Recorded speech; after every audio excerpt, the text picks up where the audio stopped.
Hello friends, VAG ऑडिओजमध्ये तुमचं स्वागत आहे. मी वैशाली तुमच्यासाठी घेऊन आली आहे ट्रू ब्युटी ऑफ लव्हचा पुढचा भाग. चला सुरुवात करूया. ट्रू ब्युटी ऑफ लव्ह भाग 78. मीरा चांगलीच शॉक झालेली त्याच्या या वाक्याने, कारण त्याचा अर्थच तिला लागत नव्हता. आता ह्यावेळी खरं तर ती त्याच्यावर रागवण्याची हकदार होती, आणि अशा वेळी त्याचा हा ॲटिट्यूड भयानक होता. ए मीरा, काय झालं? जा ना, तू सुद्धा फ्रेश हो. मागून स्वराने येऊन हलवलं तशी नकळत भूतकाळाच्या वाटेवर निघालेली ती भानावर आली. शंतनू आलाय भारतात दी. ओ, काय सांगतेस? अगं मग ही थोडी ना शॉक व्हायची गोष्ट आहे. You have to be happy. ती खोटच हसली. मीरा, अगं थोडी किचनमध्ये येतेस का? एवढ्यात आईचा किचनमधून आवाज आला. हो आलेच, फ्रेश होऊन आले म्हणत तिनं तिथूनच आईला आवाज दिला. मीरा, मी जाते आईकडे, तू ये फ्रेश होऊन आरामात. आणि आता ना चांगला झाड द्याला. विचार कुठे होतास म्हणाव. ही काय पद्धत झाली? स्वरा तिला हसतच सांगून गेली. तीही किंचित हसली, पण तिचं हसू पुढच्या क्षणाला गांभीर्यात बदललं. आणि मीराला मात्र त्या हक्काच्या पुढेही ते नातं गेलंय असंच काहीसं क्षणभर वाटत होतं. न राहून तिनं त्याची पोस्ट पुन्हा एकदा ओपन करून पाहिली. त्याच्या त्या फोटोवरची कॅप्शन पाहून लाईक करायची तर इच्छा बिलकुल होत नव्हती. तरीही कोरड्या मनाने तिने त्यावर लाईक दिला. कमेंट करायची तर काय करायची तिला त्या क्षणाला काहीच सुचत नव्हतं. बोलायचं तर खूप होतं, पण बोलण्याहीपेक्षा खूप रागवायचं होतं. आणि ते असं एका कॉमेंटमध्ये नक्कीच होणार नव्हतं. तिनं नाईलाजाने फोन हातातून साईडला ठेवला आणि सरळ बाथरूममध्ये फ्रेश व्हायला गेली. मीराचा आलेला लाईक शंतनूला अर्थातच दिसलेला. तो बहुतेक त्याचीच तर वाट पाहत होता, पण मनाने ते मान्य करायचं नसावं.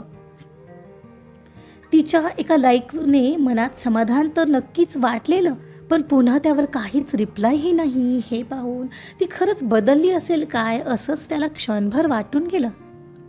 इतक्या दिवसांनी माझी पोस्ट पाहिली आणि फक्त एक लाईक. एक मित्र म्हणूनही साधा कुठं आहेस, कसा आहेस हेही नाही जाणून घ्यावं वाटलं असेल का तिला? का सिद्धार्थ सोबतच्या संसारात चांगलीच बिझी झाली आहे? मनात विचार चालू होता एवढ्यात त्याला फेसबुकवरच कॉल येऊ लागला. बहुतेक वैजू होती ती.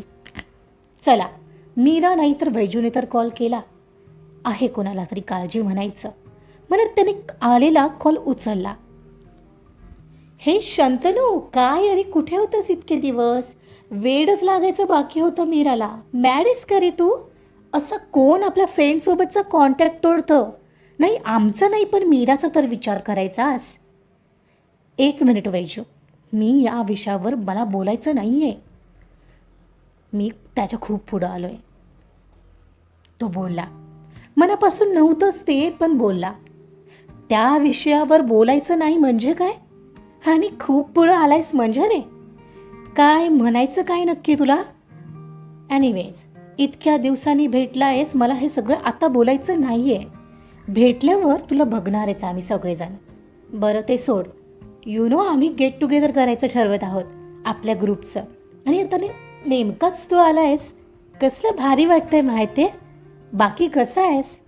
मी छान आहे. तू कशी आहेस? मी एकदम मजेत. यार, किती मिस केलं आम्ही तुला. पण नाही आवडले हां, असा अचानक गायब झाला होतास. आणि हो, गेट टुगेदर पुढच्याच संडेला करतोय. तू यायचं आहेस, नाही तर तुझ्या घरी येऊन मार देऊ. हां, ती पहिल्यासारखीच हसत म्हणाली. तिच्या या बोलण्यावर त्यालाही हसूच फुटलं. ओके, मी ट्राय करेन. केसात हात फिरवत तो म्हणाला. ट्राय वगैरे करणार नाही आहेस हां, तू येणार आहेस. तुला मीरासाठी तरी यावंच लागेल. तुला कळतंय का? त्या दोघांनी कसं बसत तुझ्यासाठी लग्न पुढं ढकललंय ते. माझ्यासाठी कोणी सांगितलं होतं? मी म्हणालो का माझ्यासाठी लग्न थांबव? करून टाकायचं होतं ना तिने ती सिद्धसोबत लग्न. एंगेजमेंट झाली, मग लग्न कशाला थांबवायचं? माझ्यासमोर लग्न काय माझ्या जखमेवर मीठ चोळायला करायचंय? तो मनातली भडास काढून रिकामा झाला. अरे, तू मॅड झालास काय? मीरा का सिद्धची लग्न करेल? तू काही ड्रिंक घेतलंयस की काय आता? काही काय बोलतोयस? ती तुझ्यासाठी थांबली आहे डफर. तिच्या घरचे कधीचे मागे लागले उलट. बर चल, मी करते निवांत फोन. आणि हो, तुझा चालू फोन नंबर पाठव, मी नाही करणार हा इथं कॉल. चल चल बाय म्हणत वैजूने फोन ठेवला. माझ्यासाठी थांबली आहे ही मीरा, कशाला? तो उपहासाने हसला. मी त्या दिवशी रागात बोललो की थांबूया आपण, तर लगेच कॉल करणं बंद केलं तिनं. एकदा तरी हक्कानं विचारायचं होतं की मला काय वाटत होतं, माझी चिडचिड का होत होती. तेव्हा नाही बोलावं वाटलं तिला, मग आता कशाला वाट पाहत थांबलीये? नाखुशीने त्याच्या ओठांचा कोपरा वर गेला आणि एवढ्यात ऑर्डर केलेलं डिनर आलं तसं मनातलं मीराबद्दलचे विचार त्याने झटकण्याचा प्रयत्न केला. हो, फक्त प्रयत्नच केला, कारण तसं करणं खरं तर त्यालाही शक्य होत नव्हतं. मीराचा चेहरा डोळ्यासमोर सतत येऊ लागलेला आणि ती अजूनही थांबली म्हणताना मनात आशेची पालवी नव्याने फुटू लागलेली.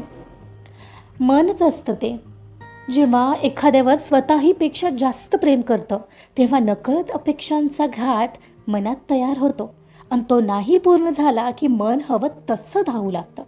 त्याचंही तेच होत होतं. मीरा त्याच्यासाठी काय होती हे त्याच्यापेक्षा आणखी कोणाला माहीत होतं. तसं नसतं तर आतापर्यंत त्याला मूव्ह ऑन करून दुसरी एखादी मुलगी भेटणं फार अवघड नव्हतं. पण तसं कधी त्याला करावं वाटलं नव्हतं. मीरा जेवायचं बाहेर घेत होती. डोक्यात बस सध्या शंतनूचाच विचार चाललेला. आपण थांबूया असं बोलला होता तो तेव्हा, आणि खरंच तसंच केलं. खरंच कसं जमलं त्याला? का खरंच कोणी दुसरी एखादी भेटली माझ्याहीपेक्षा चांगली आणि सुंदर म्हणून बदलला असेल का तो? माझ्याबद्दल तितकीच ओढ राहिली नसेल का त्याला? हां, तशीही मी आहे कुठे सुंदर म्हणा. ती कडवट हसली.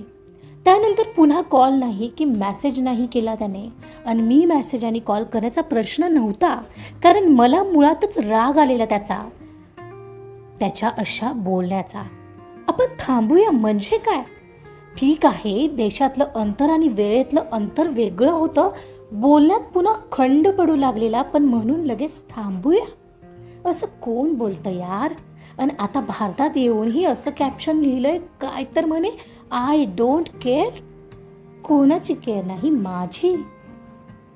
मीरा, अगं ते आंबे धुतलेलं पाणी कशाला घेऊन निघालीयस? आमरस इकडे या ग. स्वराने हसत तिला सांगितलं तेव्हा तिचं लक्ष हातात काय आहे त्याकडे गेलं. तसं तिने स्वतःच्या डोक्यावर हात मारून घेतला. अगं हो, शंतनुमयी झालीच माहिती आहे, पण काय करते आहेस ते बघ तर. ती हळूच तिच्या कानाजवळ येत बोलली. दी अगं गप ना, आई बाबांसमोर नको. मीराही हसून हळूच बोलली. तिचं ते हसू तात्पुरतंच होतं. तिचं हसू पुढच्या क्षणाला लुप्त झालं. सगळं जेवणाचं बाहेर घेऊन झालं होतं.